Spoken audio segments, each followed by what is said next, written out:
the day off, and then Monday it's off to work. So here that game happens on Saturday.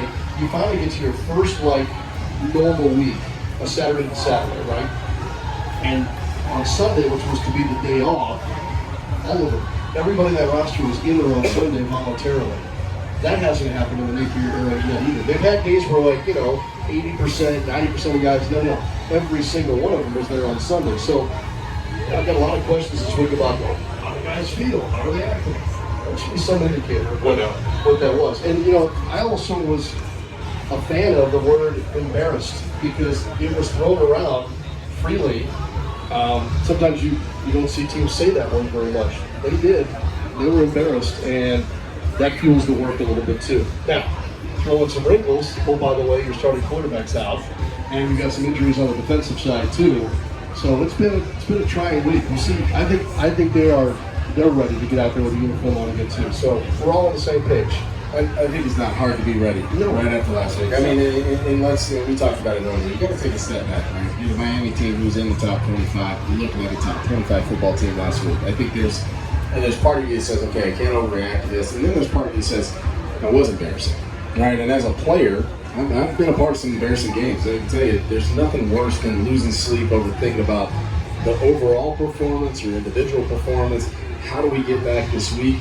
And I almost like to think that Sunday off when everybody showed up at the facility was individually driven by leaders on the team. Mm-hmm. Hey, be at the facility now. Yeah, like coach is there or not, no matter what, fingerprint, get in the door. We're going to watch film. Right. That's what we're going to do to right this ship. Now, we're going to find that out pretty quick. Right? You get kickoff here in a couple hours. We're going to see what that mindset shift may be versus what we saw last year when the chips are against you. If Samford comes in and goes up by an early touchdown, that's what I want to see. What I want to see an early touchdown. No, I know, but I'm saying I do. But I want to see when stuff goes against you. How does that mindset shift look? Right? How does it feel versus how it felt last week? Right? Last week they got down. How does it feel after maybe a penalty here or a penalty? I don't want to see it, but if it happens, I'm anxious to see what that response looks like more than anything. I am too. But here's the other thing that I can't.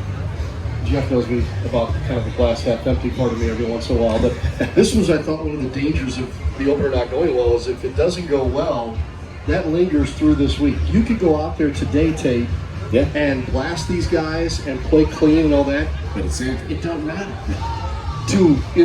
in a lot of folks' minds, right? I think for these guys, it matters to the player. I can tell you it matters. Yeah, I know that. No, I mean, if they play well, it can spark.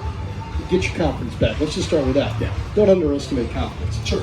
Get your confidence back. But as far as everybody else, man, we can win by 40 today, 50 today, and you're going to get the, it's supposed to happen, and let's see what the next week's like. So I thought that was one of the dangers of it not going well last week. So you got to fight through that.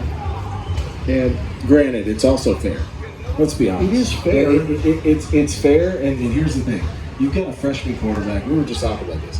You got a guy who's highly touted, highly recruited, a lot of anticipation around what his career at Florida looks like coming in today. That's happened before. Granted, you have to show up for him too as a teammate, right? These starters and the leaders on this team, there has to be a sense of urgency. I don't care if it's Samford, the school that deaf and blind, if it's Miami, if it's Texas. You have to show up, and you have to put together an effort that shows last week was not us. And we're ticked about it, but we're going to find a way to right that ship this week. I almost visibly have to see that today. Am I mistaken by that? I mean, that's just a former player of me that says that would be my mindset going into this game. It's hard for me to ever doubt because you have played this game, or when Jeff and I are together in baseball because he played this level and all that. All those things I think I take and I listen to because I'd rather listen to your evaluation than me guessing. Because at the end of the day, I'm guessing.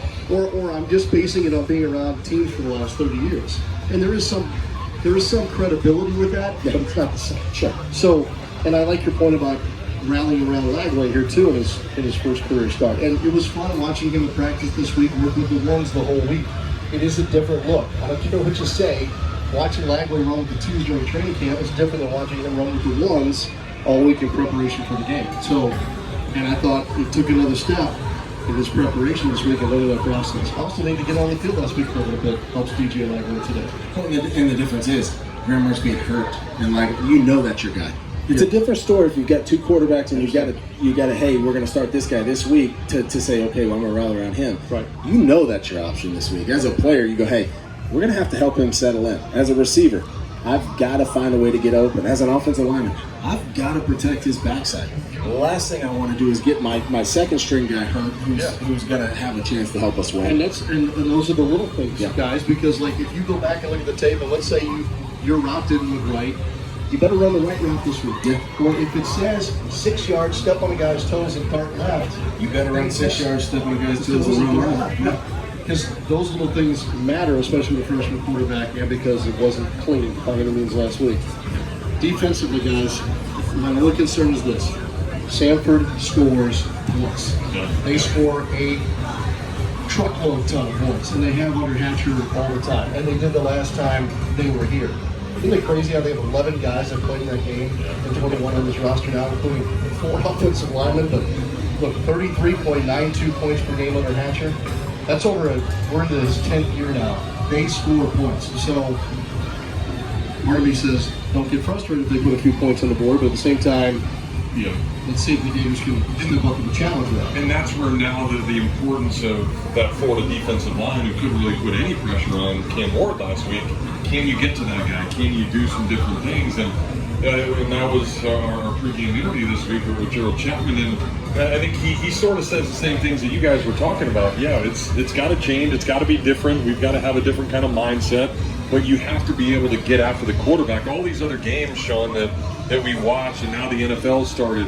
Like, you put pressure on Patrick Mahomes, he's going to be different than when he's back there picking you apart all day long. Yeah. So just go back to earlier today. Yeah. When Texas did at Michigan. Sure. How uncomfortable they make the Wolverines in their building. Yeah. So if Florida can maybe start there, that's going to help that defense. And maybe you see some different looks with Ron Roberts attacking the quarterback a little bit more than we didn't see last week. Yeah. No Joey Slackman this week. Yeah. Somebody's going to step up into his place. We'll see how that goes. Cameron James is a captain this week. I'd like to see him have a big day. If he's going to wear the C, if they, all right, step up and play like the C. And kind of apply some pressure here. I also like, TJ Searcy made his first career start last week. Got that under your belt. Well, out there as a starter today, and it shows some pressure at that jack position. I mean, those are the little things we're talking about. And one thing to mention when you look at it, you're talking about the offense of Samford that can score points. Got a great group of receivers. You got 2 great shirts in the senior, and then you got Brendan Jenkins, who was the SoCon freshman of the year last year. But when I look at it, you look at Duncan Johnson at left tackle. You got a freshman walking out in the swamp today. You hope to create an environment that makes him a little bit uncomfortable. And when you talk about this pass rush, that was the one thing last week that I think if you flipped on the film, has to be just the shining spot of what went wrong last week with a really good quarterback and a really good offense, right? You got to give Miami credit. And you got a couple of receivers last week that really tore us up in the back end. That's the question, because when you look at what we're missing on the back end today, Lacey Turner out, right? Let's read Dennison out. Like we're missing a lot today. We have to find a way to pressure. Yeah, I agree. Third down is the other thing I want to see a big improvement on today too. I would love to see that in the first half versus last week's first half. Yeah, that is something that needs to change. Well, Sean, never change. Keep doing your thing. And, you got me thinking as you kept saying that word confidence, and I see all these people watching. This age of NIL deals, like, there's got to be some kind of cologne commercial or something. Confidence is sexy. And you're just like holding up a bottle and to get that working. Osher skin boots and some Wranglers. You look good. I'll leave that to you guys. All right, go do your thing. I'll see you all upstairs. Talk it up. Voice of the Gators, everybody. Oh, yeah! You can hear them again as we kick off at 7:02 on Eastern Time. All right, we'll take a break. Kyle Crooks also can throw that sexy word around with him too, is here as well. Back to talk to him right after this.